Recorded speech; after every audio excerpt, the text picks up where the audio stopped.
ಆತ್ಮೀಯ ಸ್ಪರ್ಧಾರ್ಥಿಗಳೇ, ಎಲ್ಲರಿಗೂ teaching career academy YouTube ಚಾನಲ್ಗೆ ಆತ್ಮೀಯವಾಗಿರ್ತಕ್ಕಂಥ ಸ್ವಾಗತ. ಇವತ್ತಿನ ತರಗತಿಯೊಳಗೆ ನಾವು 6ನೇ ತರಗತಿಯ ಪ್ರಶ್ನೋತ್ತರಗಳ ಸರಣಿಯ ಅಧ್ಯಾಯವನ್ನು ಈಗಾಗಲೇ 5-6 ತರಗತಿಗಳೊಳಗೆ ಆರಂಭವನ್ನು ಮಾಡಿದ್ದೇವೆ, ತರಗತಿಗಳನ್ನು ಆರಂಭ ಮಾಡಿದ್ದೇವೆ. ಇವತ್ತು ಉತ್ತರ ಭಾರತದ ಪ್ರಮುಖ ರಾಜಮನೆತನಗಳು ಅಂತಕ್ಕಂಥ ಅಧ್ಯಯನಕ್ಕೆ ಸಂಬಂಧಪಟ್ಟಂತಹ ಪ್ರಮುಖ ಪ್ರಶ್ನೋತ್ತರಗಳ ಚರ್ಚೆಯನ್ನು ಮಾಡೋಣ. ಇಲ್ಲಿ ಸೆಲ್ಯೂಕಸ್ನು ಚಂದ್ರಗುಪ್ತ ಮೌರ್ಯನ ಆಸ್ಥಾನಕ್ಕೆ ಕಳುಹಿಸಿಕೊಟ್ಟಂತಹ ರಾಯಭಾರಿಯ ಹೆಸರೇನು ಅಂತ ಕೇಳ್ತಾರೆ. ಅಂದರೆ ಸೆಲ್ಯೂಕಸ್ಸು ಚಂದ್ರಗುಪ್ತ ಮೌರ್ಯನ ಆಸ್ಥಾನಕ್ಕೆ ಒಬ್ಬ ರಾಯಭಾರಿಯನ್ನು ಕಳಿಸಿರ್ತಾನೆ. ಆ ರಾಯಭಾರಿಯ ಹೆಸರು ಯಾವುದಪ್ಪ ಅಂತಂದ್ರೆ ಅದು ಮೆಗಸ್ತಾನಿಸ್ ಅಂತಕ್ಕಂಥದ್ದು. ಪ್ರಜೆಗಳೆಲ್ಲರೂ ನನ್ನ ಮಕ್ಕಳಿದ್ದಂತೆ ಅಂದು ಅಥವಾ ಪ್ರಜೆಗಳೇ ನನ್ನ ಮಕ್ಕಳಿದ್ದಂತೆ ಅಂತ ಹೇಳಿದಂತಹ ದೊರೆ ಯಾರಪ್ಪ ಅಂತ ಬಂದಾಗ ಅದು ಅಶೋಕ ಅಂತಕ್ಕಂಥವನು. ಅಶೋಕನ ಶಾಸನಗಳು ಪ್ರಧಾನವಾಗಿ ಯಾವ ಲಿಪಿಯಲ್ಲಿ ಕಂಡು ಬಂದಿದ್ದಾವೆ ಅಂತ ಕ್ವಶನ್ ಇದೆ. ಅಶೋಕನ ಲಿಪಿಗಳು ಅಥವಾ ಅಶೋಕನ ಶಾಸನಗಳು ಪ್ರಧಾನವಾಗಿ ಯಾವ ಲಿಪಿ ಒಳಗಿದಾವೆ ಅಂದ್ರೆ ಬ್ರಾಹ್ಮಿ ಲಿಪಿ ಒಳಗಿದ್ದಾವೆ. ಬ್ರಾಹ್ಮಿ ಲಿಪಿಯೊಳಗೆ ಕಂಡು ಬಂದಿದ್ದಾವೆ. ಇನ್ನು ಅಶೋಕನು ಅಧಿಕಾರಕ್ಕೆ ಬಂದ ಡ್ಯಾಶ್ ವರ್ಷದಂದು ಕಳಿಂಗ ರಾಜ್ಯದ ಮೇಲೆ ಯುದ್ಧವನ್ನು ಸಾರ್ತಾನೆ. ಅಶೋಕ ಅಧಿಕಾರಕ್ಕೆ ಬಂದ ಎಷ್ಟನೇ ವರ್ಷದೊಳಗೆ ಕಳಿಂಗ ರಾಜ್ಯದ ಮೇಲೆ ಯುದ್ಧವನ್ನು ಸಾರ್ತಾನಪ್ಪ ಅಂತಂದ್ರೆ 8ನೇ ವರ್ಷದಂದು ಅಶೋಕನು ಅಧಿಕಾರಕ್ಕೆ ಬಂದ 8ನೇ ವರ್ಷದಂದು ಕಳಿಂಗದ ಮೇಲೆ ಅಶೋಕ ಏನು ಮಾಡ್ತಾನಪ್ಪ ಅಂತಂದ್ರೆ ಯುದ್ಧವನ್ನು ಸಾರ್ತಾನೆ. ಇನ್ನು ನಮ್ಮ ರಾಷ್ಟ್ರ ಲಾಂಛನ ಯಾವುದು ಅಂತ ಬಂದಾಗ 4 ತಲೆಯ ಸಿಂಹ ಬೋಧಿಗೆ ಅಂತಕ್ಕಂಥದ್ದು, 4 ಮುಖದ ಸಿಂಹ ಅಂತಕ್ಕಂಥದ್ದು. ಇನ್ನು ಕನಿಷ್ಕನು ಅಧಿಕಾರಕ್ಕೆ ಬಂದ ನೆನಪಿಗಾಗಿ ಡ್ಯಾಶ್ ವರ್ಷವನ್ನು ಪ್ರಾರಂಭಿಸಿದ ಅಂತ ಕ್ವಶನ್ ಇದೆ. ಈಗ ಕನಿಷ್ಕನು ಅಧಿಕಾರಕ್ಕೆ ಬಂದ ನೆನಪಿಗಾಗಿ ಶಕ ಯುಗವನ್ನು ಆರಂಭ ಮಾಡ್ತಾನೆ. ಯಾರು? ಕನಿಷ್ಕ. ನೆಕ್ಸ್ಟು ಮೌರ್ಯ ಸಾಮ್ರಾಜ್ಯದ ಸ್ಥಾಪಕನು ಯಾರು ಅಂತ ಪ್ರಶ್ನೆ ಇದೆ. ಮೌರ್ಯ ಸಾಮ್ರಾಜ್ಯದ ಸ್ಥಾಪಕನು ಅಂತ ಬಂದಾಗ ಅದು ಚಂದ್ರಗುಪ್ತ ಮೌರ್ಯ. ಮೌರ್ಯರ ಸ್ಥಾಪಕ ಯಾರು ಅಂತ ಬಂದರೆ ಚಂದ್ರಗುಪ್ತ ಮೌರ್ಯ ಅಂತಕ್ಕಂಥವನು ಮೌರ್ಯ ಸಾಮ್ರಾಜ್ಯವನ್ನು ಸ್ಥಾಪನೆ ಮಾಡಿದ. ಇನ್ನು ಮೌರ್ಯರ ರಾಜಧಾನಿಗಳು ಯಾವ್ಯಾವು ಅಂತ ಬಂದಾಗ ಮೌರ್ಯರ ರಾಜಧಾನಿಯನ್ನು ಹೆಸರಿಸಿ ಅಂತ ಬಂದಾಗ ಮೌರ್ಯರ ರಾಜಧಾನಿ ಯಾವುದಾಗಿತ್ತಪ್ಪ ಅಂತಂದ್ರೆ ಪಾಟಲಿಪುತ್ರ ಅಂತಕ್ಕಂಥದ್ದು. ಕೌಟಿಲ್ಯ ಬರೆದ ಗ್ರಂಥ ಯಾವುದು ಅಂದ್ರೆ ಕೌಟಿಲ್ಯ ಬರೆದಿರುವ ಗ್ರಂಥ ಅರ್ಥಶಾಸ್ತ್ರ. ಕೌಟಿಲ್ಯನ ಅರ್ಥಶಾಸ್ತ್ರ, ಮೆಗಸ್ತಾನಿಸ್ನ ಹಿಂಡಿಕಾ, ಈ ರೀತಿಯಾಗಿ ನೆನ್ಪಿಟ್ಕೋಬೇಕಾಗುತ್ತೆ ನಾವು. ಇನ್ನು ಮೆಗಸ್ತಾನಿಸ್ ಬರೆದಂತಹ ಗ್ರಂಥದ ಹೆಸರೇನು ಅಂತ ಬಂದಾಗ ಅದು ಇಂಡಿಕಾ ಅಂತಕ್ಕಂಥದ್ದು. ಇನ್ನು ಪ್ರಜೆಗಳೆಲ್ಲರೂ ತನ್ನ ಮಕ್ಕಳಿದ್ದಂತೆ ಹೀಗೆಂದು ನುಡಿದ ಸಾಮ್ರಾಟನು ಯಾರು ಅಂತ ಬಂದಾಗ ಪ್ರಜೆಗಳೆಲ್ಲರೂ ನನ್ನ ಮಕ್ಕಳಿದ್ದಂತೆ ಹೀಗೆಂದು ನುಡಿದ ಸಾಮ್ರಾಟ ಯಾರಪ್ಪ ಅಂತಂದ್ರೆ ಅದು ಅಶೋಕ ಅಂತಕ್ಕಂಥವನು. ಧರ್ಮ ಮಹಾಮಾತ್ರರು ಮಾಡುತ್ತಿದ್ದ ಕಾರ್ಯಗಳು ಯಾವ್ಯಾವು ಅಂತ ಕ್ವಶನ್ ಇದೆ. ಧರ್ಮ ಮಹಾಮಾತ್ರರು ಮಾಡುತ್ತಿದ್ದ ಕೆಲಸ ಅಥವಾ ಕಾರ್ಯಗಳು ಏನಂತ ಬಂದಾಗ ಧರ್ಮ ಮಹಾಮಾತ್ರರು ಎಂಬ ವಿಶೇಷ ಅಧಿಕಾರಿಗಳು ಜನರಲ್ಲಿ ಉತ್ತಮ ನೀತಿ ನಡತೆಯನ್ನು ಪ್ರಚಾರ ಮಾಡ್ತಾಯಿದ್ರು. ಅವ್ರು ಏನು ಮಾಡ್ತಾಯಿದ್ರು ಅಂದ್ರೆ ಜನರಲ್ಲಿ ಊರೂರು ತಿರುಗುತ್ತಾ ಅಥವಾ ಊರೂರು ಅಲೆದಾಡುತ್ತಾ ಜನರೊಳಗಡೆ ವಿಶೇಷ ಅಧಿಕಾರಿಗಳು ಅವರಲ್ಲಿ ಉತ್ತಮ ನೀತಿ ನಡತೆಯನ್ನು ಧರ್ಮ ಪ್ರಚಾರವನ್ನು ಮಾಡ್ತಾಯಿದ್ರು ಅಂತಕ್ಕಂಥದ್ದು. ಕನಿಷ್ಕನು ಬೌದ್ಧ ಮಹಾಸಭೆಯನ್ನು ಎಲ್ಲಿ ನಡೆಸಿದನು ಅಂತ ಕ್ವಶನ್ ಇದೆ. ಕನಿಷ್ಕನು ಬೌದ್ಧ ಮಹಾಸಭೆಯನ್ನು ಕಾಶ್ಮೀರದೊಳಗೆ ನಡೆಸ್ತಾನೆ. ಎಲ್ಲಿ ನಡೆಸ್ತಾನೆ? ಕಾಶ್ಮೀರದೊಳಗಡೆ ನಡೆಸಿದನು. ಇನ್ನು ಅಶ್ವಘೋಷನ ಕೃತಿ ಯಾವುದು ಅಂತ ಬಂದಾಗ ಬುದ್ಧ ಚರಿತ ಅಂತಕ್ಕಂಥದ್ದು. ಅಶ್ವಘೋಷನ ಕೃತಿ ಯಾವುದು? ಬುದ್ಧ ಚರಿತ ಅಂತಕ್ಕಂಥದ್ದು. ಇನ್ನು ನೆಕ್ಸ್ಟ್ ಕಳಿಂಗ ಯುದ್ಧದ ಕುರಿತು ಅಥವಾ ಕಳಿಂಗ ಯುದ್ಧದ ಮಹತ್ವ ಕುರಿತು ಬರೆಯಿರಿ ಅಂತ ಬಂದಾಗ ಕಳಿಂಗ ರಾಜ್ಯವು ಇಂದಿನ ಒಡಿಶಾ ರಾಜ್ಯದ ಭಾಗವಾಗಿದೆ. ಕಳಿಂಗ ಈಗ ಎಲ್ಲಿ ಕಂಡು ಬರ್ತೈತಪ್ಪ ಅಂತಂದ್ರೆ ಒಡಿಶಾ ರಾಜ್ಯದೊಳಗೆ ಕಂಡು ಬರ್ತೈತಿ. ಇದರ ಮೇಲೆ ಅಶೋಕ ಯುದ್ಧವನ್ನು ನಡೆಸ್ತಾನೆ. ಎಷ್ಟನೇ ವರ್ಷ ಅಂತಂದಾಗ ತಾನು ಅಧಿಕಾರಕ್ಕೆ ಬಂದಾಗ 8ನೇ ವರ್ಷ ಆಗಿರ್ತೈತಿ. ಆ 8ನೇ ವರ್ಷದೊಳಗೆ ಕಳಿಂಗದ ಮೇಲೆ ಅಶೋಕ ಯುದ್ಧವನ್ನು ಸಾರ್ತಾನೆ. ಈ ಯುದ್ಧದಲ್ಲಿ 1,00,000 ಜನರು ಪ್ರಾಣ ಕಳೆದುಕೊಳ್ತಾರೆ, 1,00,000 ಜನರು ಗಾಯಗೊಂಡ್ತಾರೆ, 1,00,000 ಶತ್ರು ಸೈನಿಕರು ಏನಾಗ್ತಾರೆ ಅಂತಂದ್ರೆ ಬಂಧಿತರಾಗ್ತಾರೆ. ನೆಕ್ಸ್ಟ್ ರಣರಂಗದಲ್ಲಿ ಸಾವಿನ ಘೋರ ದೃಶ್ಯ ಅಶೋಕನ ಮನವನ್ನು ಕುಲುಕ್ತೈತಿ. ಇನ್ನು ನೆಕ್ಸ್ಟ್ ಇದರಿಂದ ಮನನೊಂದ ಅಶೋಕ ಆ ಕ್ಷಣದಿಂದಲೇ ಯುದ್ಧ ಮಾಡದಿರಲು ನಿರ್ಧರಿಸ್ತಾನೆ. ಯುದ್ಧ ಮಾರ್ಗದ ಬದಲು ಧರ್ಮ ಮಾರ್ಗವನ್ನು ಹಿಡಿದ ಸಾಮ್ರಾಟ ಅಶೋಕನಂತೆ ಸಾಮ್ರಾಟ ಜಗತ್ತಿನ ಇತಿಹಾಸದಲ್ಲಿ ಇಲ್ಲ ಅಂತಕ್ಕಂಥದ್ದು. ಈ ಕಳಿಂಗ ಯುದ್ಧದಿಂದ ಅಶೋಕನ ಮನ ಪರಿವರ್ತನೆಯಾಗಿ ಯುದ್ಧದಿಂದನೇ ಎಲ್ಲವೂ ಅಲ್ಲ, ಯುದ್ಧ ಕೇವಲ ನಾಶವನ್ನು ಸೃಷ್ಟಿ ಮಾಡ್ತೈತೆ ಹೊರತಾಗಿ ಯುದ್ಧದಿಂದ ಯಾವುದೇ ರೀತಿಯಾಗಿರ್ತಕ್ಕಂತಹ ಲಾಭದಾಯಕ ಪ್ರಯೋಜನಗಳು ಇಲ್ಲ ಅಂತಕ್ಕಂತಹ ಮನವರಿಕೆ ಆದಂಥ ಸಂದರ್ಭದೊಳಗೆ ಅಶೋಕ ಏನು ಮಾಡ್ತಾನಂತಂದ್ರೆ ಯುದ್ಧ ಮಾರ್ಗವನ್ನು ಕೈಬಿಟ್ಟು ಧರ್ಮದ ಮಾರ್ಗದೊಳಗೆ ನಡೀಲಿಕ್ಕೆ ಪ್ರಾರಂಭ ಮಾಡ್ತಾನೆ. ಹಾಗಾಗಿ ಅವನಿಗೆ ಆ ಯುದ್ಧದಿಂದ ಏನಂತ ಕರೀತಾರಂತಂದ್ರೆ ಸಾಮ್ರಾಟ್ ಅಶೋಕ ಅಂತ ಜಗತ್ತಿನ ಇತಿಹಾಸದಲ್ಲಿ ಪ್ರಸಿದ್ಧನಾಗ್ತಾನೆ ಅಂತಕ್ಕಂಥದ್ದು. ನೆಕ್ಸ್ಟು ಅಶೋಕ, ಕನಿಷ್ಕ, ಅಶ್ವಘೋಷ, ಗಾಂಧಾರ ಅಂತ ಒಂದು ಕಡೆ ಇದ್ದರೆ, ಅಶೋಕ ಕನಿಷ್ಕಪುರ, ಕನಿಷ್ಕ ಬುದ್ಧ ಚರಿತ, ಅಶ್ವಘೋಷ ಕಲಾಕೇಂದ್ರ, ಗಾಂಧಾರ ದೇವನಾಂಪ್ರಿಯ ಅಂತ ಕ್ವಶನ್ ಇದೆ. ಇಲ್ಲಿ ಅಶೋಕ ಅಂತ ಬಂದರೆ ಅವನ ಬಿರುದು ದೇವನಾಂಪ್ರಿಯ ಅಂತಕ್ಕಂಥದ್ದು. ದೇವನಾಂಪ್ರಿಯ ಅಂತಕ್ಕಂಥದ್ದು ಅಶೋಕನಿಗೆ ಸಂಬಂಧಪಟ್ಟಿದ್ದು. ಕನಿಷ್ಕ ಅಂತ ಬಂದರೆ ಕನಿಷ್ಕಪುರ ಅಂತಕ್ಕಂಥದ್ದು. ಅಶ್ವಘೋಷ ಅಂತ ಬಂದರೆ ಬುದ್ಧ ಚರಿತ. ಗಾಂಧಾರ ಅಂತಂದ್ರೆ ಅದು ಒಂದು ಕಲಾಕೇಂದ್ರ ಅಂತಕ್ಕಂಥದ್ದು. ಇನ್ನು ನೆಕ್ಸ್ಟು ಇದು ಮೌರ್ಯರ ಬಗ್ಗೆ ಸಂಬಂಧಪಟ್ಟಿದ್ದಾದ್ರೆ, ಇನ್ನು ನೆಕ್ಸ್ಟ್ ಗುಪ್ತರ ಬಗ್ಗೆ ಮಾಹಿತಿಯನ್ನು ನೋಡೋದಾದರೆ ನಾವು ಗುಪ್ತರ ರಾಜಧಾನಿ ಕೂಡ ಯಾವುದಾಗಿತ್ತು? ಪಾಟಲಿಪುತ್ರ ಆಗಿತ್ತು. ಮೌರ್ಯರ ರಾಜಧಾನಿ ಕೂಡ ಯಾವುದಾಗಿತ್ತು? ಪಾಟಲಿಪುತ್ರ ಆಗಿತ್ತು. ಇನ್ನು ಅಲಹಾಬಾದಿನ ಸ್ತಂಭ ಶಾಸನವನ್ನು ರಚಿಸಿದವರು ಯಾರಪ್ಪ ಅಂತಂದ್ರೆ ಅದು ಹರಿಶೇನ. ಇನ್ನು ನೆಕ್ಸ್ಟ್ ಕವಿರಾಜ ಬಿರುದು ಹೊಂದಿದ ಗುಪ್ತರ ರಾಜ ಯಾರು ಅಂತ ಬಂದಾಗ ಸಮುದ್ರಗುಪ್ತ ಅಂತಕ್ಕಂಥವನು. ಕವಿರಾಜ ಅಂತಕ್ಕಂಥ ಬಿರುದನ್ನು ಹೊಂದಿರತಕ್ಕಂಥ ಗುಪ್ತರ ದೊರೆ ಯಾರಪ್ಪ ಅಂತಂದರೆ ಇಲ್ಲಿ ಸಮುದ್ರಗುಪ್ತ ಅಂತಕ್ಕಂಥವನು. ಮುದ್ರಾ ರಾಕ್ಷಸ ಕೃತಿಯನ್ನು ರಚಿಸಿದವರು ಯಾರು ಅಂತ ಬಂದಾಗ ವಿಶಾಖದತ್ತನ ಮುದ್ರಾ ರಾಕ್ಷಸ ಅಂತಕ್ಕಂಥದ್ದು. ಕವಿ ಕುಲಗುರು ಎಂಬ ಬಿರುದು ಹೊಂದಿದ ಮಹಾಕವಿ ಯಾರು ಅಂತ ಬಂದ್ರೆ ಅದು ಕಾಳಿದಾಸ. ಕವಿರಾಜ ಅಂತ ಬಂದ್ರೆ ಸಮುದ್ರಗುಪ್ತ, ಕವಿ ಕುಲಗುರು ಅಂತ ಬಂದರೆ ಅದು ಕಾಳಿದಾಸ ಅಂತಕ್ಕಂಥದ್ದು. ಇನ್ನು ಅಲಹಾಬಾದ್ ಸ್ತಂಭ ಶಾಸನದಲ್ಲಿ ಯಾವ ಚಕ್ರವರ್ತಿ ವಿವರಗಳಿವೆ ಅಂತ ಕ್ವಶನ್ ಇದೆ. ಅಂದ್ರೆ ಅಲಹಾಬಾದ್ ಸ್ತಂಭ ಶಾಸನ ಯಾರ ಬಗ್ಗೆ ಮಾಹಿತಿಯನ್ನು ಒದಗಿಸ್ತದೆ ಅಂತ ಕ್ವಶನ್ ಇದೆ. ಅಲಹಾಬಾದ್ ಸ್ತಂಭ ಶಾಸನದ ಕರ್ತೃ ಅಥವಾ ರಚಿಸಿದವರು ಯಾರು ಅಂತ ಬಂದಾಗ ಹರಿಶೇನ ಅಂತಕ್ಕಂಥದ್ದು. ಅಲಹಾಬಾದ್ ಸ್ತಂಭ ಶಾಸನದಲ್ಲಿ ಸಮುದ್ರಗುಪ್ತ ಚಕ್ರವರ್ತಿಯ ಬಗ್ಗೆ ಏನಿದಾವಪ್ಪ ಅಂತಂದ್ರೆ ಮಾಹಿತಿಗಳಿದ್ದಾವೆ. ಈ ಅಲಹಾಬಾದ್ ಸ್ತಂಭ ಶಾಸನ ಸಮುದ್ರಗುಪ್ತನ ಬಗ್ಗೆ ಸಂಪೂರ್ಣವಾಗಿರ್ತಕ್ಕಂಥ ವಿವರಣೆಯನ್ನು ಕೊಡುತ್ತೆ. ಇನ್ನು ನೆಕ್ಸ್ಟ್ ವಿಕ್ರಮಾದಿತ್ಯ ಎಂಬ ಬಿರುದು ಎಂಬುದು ಯಾವ ಗುಪ್ತ ಸಾಮ್ರಾಟನ ಬಿರುದಾಗಿತ್ತು ಅಥವಾ ವಿಕ್ರಮಾದಿತ್ಯ ಅಂತಕ್ಕಂಥದ್ದು ಯಾರ ಬಿರುದು ಅಂತ ಬಂದಾಗ ವಿಕ್ರಮಾದಿತ್ಯ ಎಂಬುದು ಎರಡನೇ ಚಂದ್ರಗುಪ್ತನ ಬಿರುದು. ಇಲ್ಲಿ ಕವಿರಾಜ ಅಂತ ಬಂದರೆ ಸಮುದ್ರಗುಪ್ತ, ಕವಿ ಕುಲಗುರು ಅಂತ ಬಂದರೆ ಕಾಳಿದಾಸ, ವಿಕ್ರಮಾದಿತ್ಯ ಅಂತ ಬಂದರೆ ಅದು ಎರಡನೇ ಚಂದ್ರಗುಪ್ತ ಅಂತಕ್ಕಂಥದ್ದು. ವಿಕ್ರಮಾದಿತ್ಯ ಎರಡನೇ ಚಂದ್ರಗುಪ್ತ, ಕವಿ ಕುಲಗುರು ಕಾಳಿದಾಸ, ಕವಿರಾಜ ಅಂತ ಬಂದಾಗ ಅದು ಸಮುದ್ರಗುಪ್ತ ಅಂತಕ್ಕಂಥದ್ದು. ಗುಪ್ತರ ಕಾಲಕ್ಕೆ ಭೇಟಿ ನೀಡಿದ ಚೀನಿ ಯಾತ್ರಿಕರು ಯಾರು ಅಂತ ಕ್ವಶನ್ ಇದೆ. ಗುಪ್ತರ ಕಾಲದಲ್ಲಿ ಭೇಟಿ ನೀಡಿದ ಚೀನಿ ಯಾತ್ರಿಕರು ಯಾರಪ್ಪ ಅಂತಂದ್ರೆ ಅದು ಫಾಯಿಯಾನ್ ಅಂತಕ್ಕಂಥವನು. ಈ ಗುಪ್ತರ ಕಾಲದೊಳಗಡೆ ಭೇಟಿ ನೀಡಿರ್ತಕ್ಕಂಥ ಚೀನಾದ ಯಾತ್ರಿಕ ಯಾರು ಅಂತ ಬಂದಾಗ ಫಾಯಿಯಾನ್. ನೆಕ್ಸ್ಟ್ ಕಾಳಿದಾಸನು ರಚಿಸಿದ ಯಾವುದಾದರೂ ಒಂದು ನಾಟಕವನ್ನು ಹೆಸರಿಸಿ ಅಂತ ಕ್ವಶನ್ ಇದೆ. ಕಾಳಿದಾಸನ ಪ್ರಸಿದ್ಧವಾಗಿರ್ತಕ್ಕಂಥ ನಾಟಕ ಯಾವುದಪ್ಪ ಅಂತಂದ್ರೆ ಅದು ಅಭಿಜ್ಞಾನ ಶಾಕುಂತಲ ಅಂತಕ್ಕಂಥದ್ದು.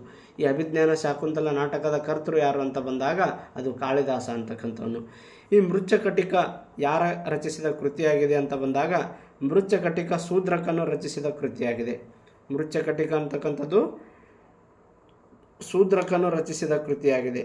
ಅಮರಸಿಂಹನು ರಚಿಸಿದ ಶಬ್ದಕೋಶ ಯಾವುದು ಅಂತ ಬಂದಾಗ ಅಮರಸಿಂಹನು ರಚಿಸಿದ ಶಬ್ದಕೋಶ ಯಾವುದಪ್ಪ ಅಂತ ಬಂದಾಗ ಅಮರಕೋಶ ಅಂತಕ್ಕಂಥದ್ದು.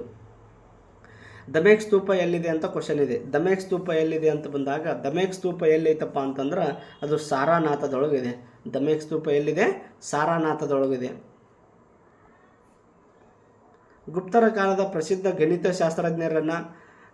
ಗಣಿತಶಾಸ್ತ್ರಜ್ಞನ ಹೆಸರೇನು ಅಂತ ಕ್ವಶನ್ ಇದೆ. ಗುಪ್ತರ ಕಾಲದ ಪ್ರಸಿದ್ಧ ಗಣಿತಶಾಸ್ತ್ರಜ್ಞನ ಹೆಸರು ಏನಪ್ಪ ಅಂತಂದ್ರೆ ಅದು ಬ್ರಹ್ಮಗುಪ್ತ ಅಂತಕ್ಕಂಥವನು. ಗುಪ್ತರ ಕಾಲದೊಳಗಡೆ ಇರತಕ್ಕಂತಹ ಪ್ರಸಿದ್ಧ ಗಣಿತಶಾಸ್ತ್ರಜ್ಞ ಇವನು. ಯಾರು? ಈ ಬ್ರಹ್ಮಗುಪ್ತ.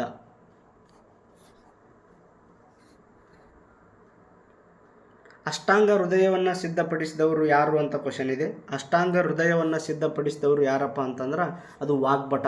ಈ ವಾಗ್ಭಟ ಸಿದ್ಧಪಡಿಸಿರ್ತಕ್ಕಂಥದ್ದು ಯಾವುದಪ್ಪ ಅಂತಂದ್ರೆ ಅಷ್ಟಾಂಗ ಹೃದಯ ಅಂತಕ್ಕಂತಹ ಸಿದ್ಧಾಂತವನ್ನು ಸಿದ್ಧಪಡಿಸಿದವನು ಯಾರಪ್ಪ ಅಂತಂದ್ರೆ ಅಷ್ಟಾಂಗ ಹೃದಯವನ್ನು ಸಿದ್ಧಪಡಿಸಿದವನು ಯಾರಂದ್ರೆ ಅದು ವಾಗ್ಭಟ ಅಂತಕ್ಕಂಥ ಕವಿ. ಇನ್ನು ಸಮುದ್ರಗುಪ್ತನ ಬಗ್ಗೆ ಹೇಳುವುದಾದರೆ ಸಮುದ್ರಗುಪ್ತನು ಮಹಾಪರಾಕ್ರಮಿ.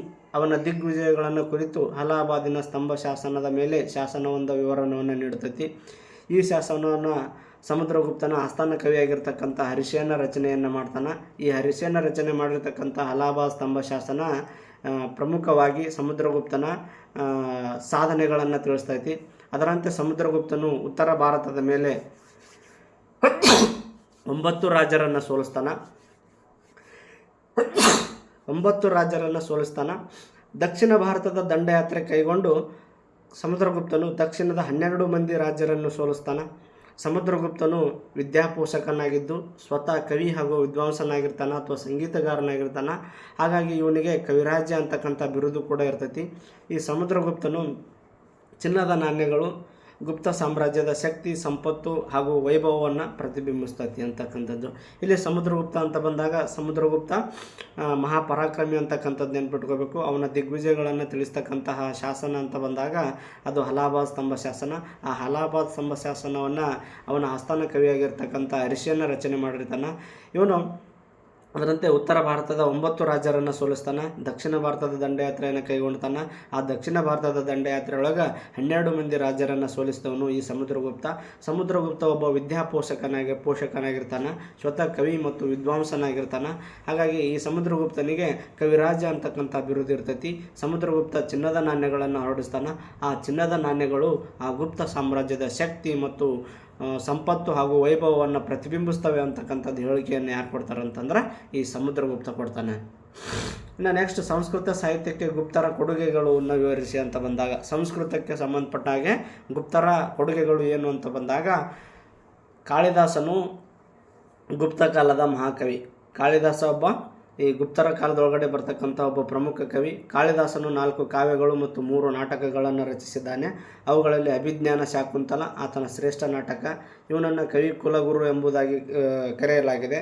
ಇನ್ನು ನೆಕ್ಸ್ಟ್ ಬರ್ತಕ್ಕಂಥವನು ಮೃಚ್ಛಕಟಿಕ ಅಂತಕ್ಕಂಥವನು ಶೂದ್ರಕ ಮತ್ತು ಮುದ್ರಾ ರಾಕ್ಷಸ, ವಿಶಾಖದತ್ತ ಈ ಕಾಲದ ಇತರ ಪ್ರಸಿದ್ಧ ನಾಟಕಕಾರರು ಅಥವಾ ಕವಿಗಳು ಅಂತಕ್ಕಂಥದ್ದು.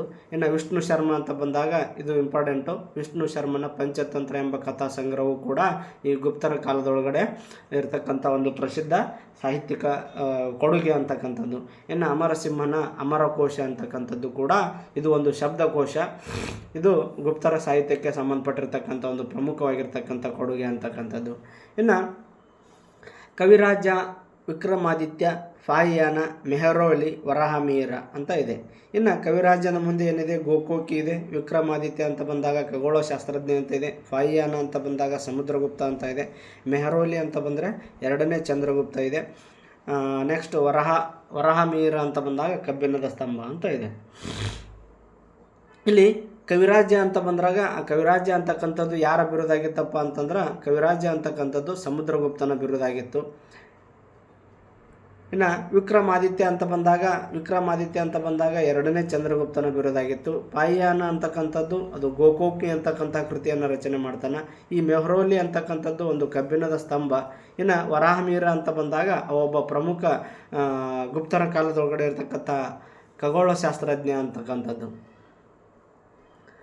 ಇನ್ನು ನೆಕ್ಸ್ಟು ವರ್ಧನ ಸಾಮ್ರಾಜ್ಯ ಅಂತ ಬರ್ತಾ ಆ ವರ್ಧನನ ಆಪ್ತನಾಗಿದ್ದ ಚೀನಾದ ಪ್ರವಾಸಿ ಯಾರಪ್ಪ ಅಂತ ಬಂದಾಗ ಅದು ಹುಯನ್ ತ್ಸಾಂಗ್ ಅಂತಕ್ಕಂಥವನು ಈ ಹರ್ಷವರ್ಧನನ ಆಸ್ಥಾನಕ್ಕೆ ಭೇಟಿಯನ್ನು ಕೊಟ್ಟಿರ್ತಾನೆ. ಹುಯನ್ ತ್ಸಾಂಗನ ಪ್ರವಾಸ ಕಥನದ ಹೆಸರೇನು ಅಂತ ಬಂದಾಗ ಅದು ಸಿಯುಕಿ ಅಂತಕ್ಕಂಥದ್ದು. ನಳಂದ ವಿಶ್ವವಿದ್ಯಾಲಯವು ಇಂದಿನ ಡ್ಯಾಶ್ ಜಿಲ್ಲೆ ರಾಜ್ಯದೊಳಗಿದೆ ಅಂತ ಬಂದಾಗ ಬಿಹಾರ್ ರಾಜ್ಯದೊಳಗಿದೆ. ಯಾವ ರಾಜ್ಯದೊಳಗಿದೆ? ಅದು ಬಿಹಾರ್ ರಾಜ್ಯದೊಳಗಿದೆ. ಹರ್ಷವರ್ಧನನ್ನು ನರ್ಮದಾ ನದಿ ತೀರದಲ್ಲಿ ಸೋಲಿಸಿದ ಕನ್ನಡದ ದೊರೆ ಯಾರು ಅಂತ ಬಂದಾಗ ಇಮ್ಮಡಿ ಪುಲಿಕೇಶಿ ಅಥವಾ 2ನೇ ಪುಲಿಕೇಶಿ. ಇವನು ಬಾದಾಮಿ ಚಾಲುಕ್ಯರ ಪ್ರಸಿದ್ಧ ದೊರೆ. ಯಾರು? ಈ ಇಮ್ಮಡಿ ಪುಲಿಕೇಶಿ ಅಂತಕ್ಕಂಥವನು ಬಾದಾಮಿ ಚಾಲುಕ್ಯರ ಪ್ರಸಿದ್ಧ ದೊರೆ. 634ರಲ್ಲಿ ನಡೆದಿರ್ತಕ್ಕಂತಹ ಹರ್ಷವರ್ಧನ ಮತ್ತು ಇಮ್ಮಡಿ ಪುಲಿಕೇಶಿಯ ನಡುವೆ ನರ್ಮದಾ ನದಿ ಕಾಳಗ ನಡೀತೈತಿ. ಆ ನರ್ಮದಾ ನದಿ ಕಾಳದೊಳಗೆ ಹರ್ಷವರ್ಧನನನ್ನು ಕನ್ನಡದ ದೊರೆಯಾಗಿರ್ತಕ್ಕಂತಹ ಬಾದಾಮಿ ಚಾಲುಕ್ಯರ ಪ್ರಸಿದ್ಧ ದೊರೆಯಾಗಿರ್ತಕ್ಕಂಥ ಇಮ್ಮಡಿ ಪುಲಿಕೇಶಿ ಏನು ಮಾಡ್ತಾನಂತಂದ್ರೆ ಹರ್ಷವರ್ಧನನ್ನು ಸೋಲಿಸ್ತಾನೆ. ಇನ್ನು ನೆಕ್ಸ್ಟು ಹರ್ಷವರ್ಧನನ ಅಣ್ಣ ಮತ್ತು ತಂಗಿಯನ್ನು ಹೆಸರಿಸಿ. ಅಣ್ಣ ಅಂದ್ರೆ ಹರ್ಷವರ್ಧನಿಗೆ ಅಣ್ಣ ತಂಗಿ ಇರ್ತಾನೆ. ಆ ಅಣ್ಣ ತಂಗಿಯರ ಹೆಸರು ಏನು ಅಂತ ಬಂದಾಗ ಹರ್ಷವರ್ಧನನ ಅಣ್ಣ ಯಾರಪ್ಪ ಅಂತಂದ್ರೆ ರಾಜ್ಯವರ್ಧನ ಮತ್ತು ತಂಗಿ ಯಾರಪ್ಪ ಅಂತ ಬಂದಾಗ ಅದು ರಾಜಶ್ರೀ ಅಂತಕ್ಕಂಥವಳು. ಇನ್ನು ಹರ್ಷವರ್ಧನನ ರಾಜಧಾನಿ ಯಾವುದಾಗಿತ್ತಪ್ಪ ಅಂತ ಬಂದಾಗ ಹರ್ಷವರ್ಧನನ ರಾಜಧಾನಿ ಯಾವುದಾಗಿತ್ತು? ಕನೌಜ್ ಅಂತಕ್ಕಂಥದ್ದು ಹರ್ಷವರ್ಧನನ ರಾಜಧಾನಿಯಾಗಿತ್ತು. ಇನ್ನು ಹರ್ಷಚರಿತ ಎಂಬ ಗ್ರಂಥವನ್ನು ಯಾರು ರಚಿಸ್ತಾರೆ ಅಂತಂದ್ರೆ ಬಾಣಭಟ್ಟ ರಚಿಸ್ತಾನ. ಈ ಬಾಣಭಟ್ಟ ರಚಿಸಿದಂತಹ ಹರ್ಷಚರಿತ ಅಂತಕ್ಕಂತಹ ಕೃತಿ ಹರ್ಷವರ್ಧನನ ಈ ಇತಿಹಾಸ ಸಾಧನೆಗಳ ಬಗ್ಗೆ ತಿಳಿಸ್ಕೊಡ್ತೈತಿ ಈ ಹರ್ಷಚರಿತೆ ಅಂತಕ್ಕಂಥದ್ದು. ಹರ್ಷವರ್ಧನನು ರಚಿಸಿದ ನಾಟಕಗಳನ್ನು ಬರೆಯಿರಿ ಅಂತ ಬಂದಾಗ ಪ್ರಿಯದರ್ಶಿಕ, ರತ್ನಾವಳಿ ಮತ್ತು ನಾಗಾನಂದ ಅಂತಕ್ಕಂಥದ್ದು ಈ ಮೂರೂ ನಾಟಕಗಳನ್ನು ಹರ್ಷವರ್ಧನ ಏನು ಮಾಡಿರ್ತಿರ್ತಾನಂದ್ರೆ ರಚನೆಯನ್ನು ಮಾಡಿರ್ತಾನೆ ಅಂತಕ್ಕಂಥದ್ದು. ಇನ್ನು ಹರ್ಷವರ್ಧನನ ಆಸ್ಥಾನಕ್ಕೆ ಬಂದಿದ್ದ ಚೀನಾ ದೇಶದ ಪ್ರವಾಸಿ ಯಾರು ಅಂತ ಬಂದಾಗ ಹರ್ಷವರ್ಧನನ ಆಸ್ಥಾನಕ್ಕೆ ಬಂದಿದ್ದ ಚೀನಾ ದೇಶದ ಪ್ರವಾಸಿ ಅಂತ ಬಂದಾಗ ಅದು ಹುಯೆನ್ ತ್ಸಾಂಗ್ ಅಂತಕ್ಕಂಥವನು. ಈ ಹುಯೆನ್ ತ್ಸಾಂಗ್ ಅಂತಕ್ಕಂಥವನು ಯಾವ ದೇಶದವನು ಅಂತ ಬಂದಾಗ ಚೀನಾ ದೇಶದವನು. ಇವನು ರಚಿಸ್ತಕ್ಕಂಥ ಕೃತಿ ಯಾವುದಂತಂದ್ರೆ ಇದು ಸಿಯುಕಿ ಅಂತಕ್ಕಂಥದ್ದು. ಇದಕ್ಕೆ ಪಶ್ಚಿಮ ರಾಜ್ಯಗಳ ದಾಖಲೆ ಅಂತಲೂ ಕೂಡ ಕರಿತೀವಿ. ಪ್ರಾಚೀನ ಭಾರತದ ಖ್ಯಾತ ವಿಶ್ವವಿದ್ಯಾಲಯ ಯಾವುದು ಮತ್ತು ಎಲ್ಲಿದೆ ಅಂತ ಕೇಳ್ತಾರೆ. ಪ್ರಾಚೀನ ಭಾರತದ ಖ್ಯಾತ ವಿಶ್ವವಿದ್ಯಾಲಯ ಎಲ್ಲೈತೆ ಅಂತಂದ್ರೆ ನಳಂದದೊಳಗೈತಿ. ಆ ನಳಂದ ಇಂದಿನ ಬಿಹಾರ ರಾಜ್ಯದೊಳಗಿದೆ. ಎಲ್ಲಿದೆ? ಇಂದಿನ ಬಿಹಾರ ರಾಜ್ಯದೊಳಗಿದೆ. ಇವು ಇಷ್ಟು ಏನಪ್ಪ ಅಂತಂದ್ರೆ 6ನೇ ತರಗತಿಗೆ ಸಂಬಂಧಿಸಿದಂತಹ ಇತಿಹಾಸದ 1ನೇ ಭಾಗ ಇಲ್ಲಿಗೆ ಏನಾಗುತ್ತಂತಂದ್ರೆ ಕಂಪ್ಲೀಟ್ ಆಗುತ್ತಾ. ಇನ್ನು 1ನೇ ಭಾಗ ಇತಿಹಾಸ ಭಾಗ ಕಂಪ್ಲೀಟ್ ಆಗುತ್ತಾ. ಇನ್ನು ಏನು ಸ್ಟಾರ್ಟ್ ಆಗುತ್ತಪ್ಪ ಅಂತಂದ್ರೆ ಪೌರನೀತಿ ಅಂತಕ್ಕಂಥ ಅಧ್ಯಾಯ ಸ್ಟಾರ್ಟ್ ಆಗುತ್ತಾ. ಆ ಪೌರನೀತಿ ಒಳಗೆ 1ನೇದೇ ಪಾಠ ಯಾವುದೈತಪ್ಪ ಅಂತಂದ್ರೆ ಅದು ಪೌರತ್ವ ಅಂತಕ್ಕಂಥದ್ದಿದೆ. ಅದನ್ನು ಮುಂಬರುವ ದಿನಗಳದೊಳಗೆ ಇತಿಹಾಸ ಈಗ ಕಂಪ್ಲೀಟ್ ಆಯಿತು.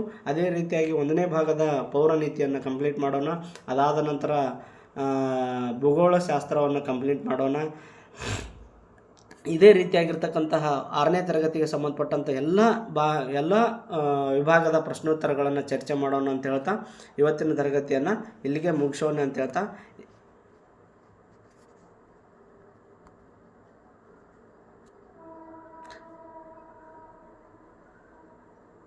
ಇವತ್ತಿನ ತರಗತಿ ಇಲ್ಲಿಗೆ ಎಂಡ್ ಮಾಡೋಣ ಅಂತ ಹೇಳ್ತಾ ಎಲ್ಲರಿಗೂ ಧನ್ಯವಾದಗಳು. Thank you.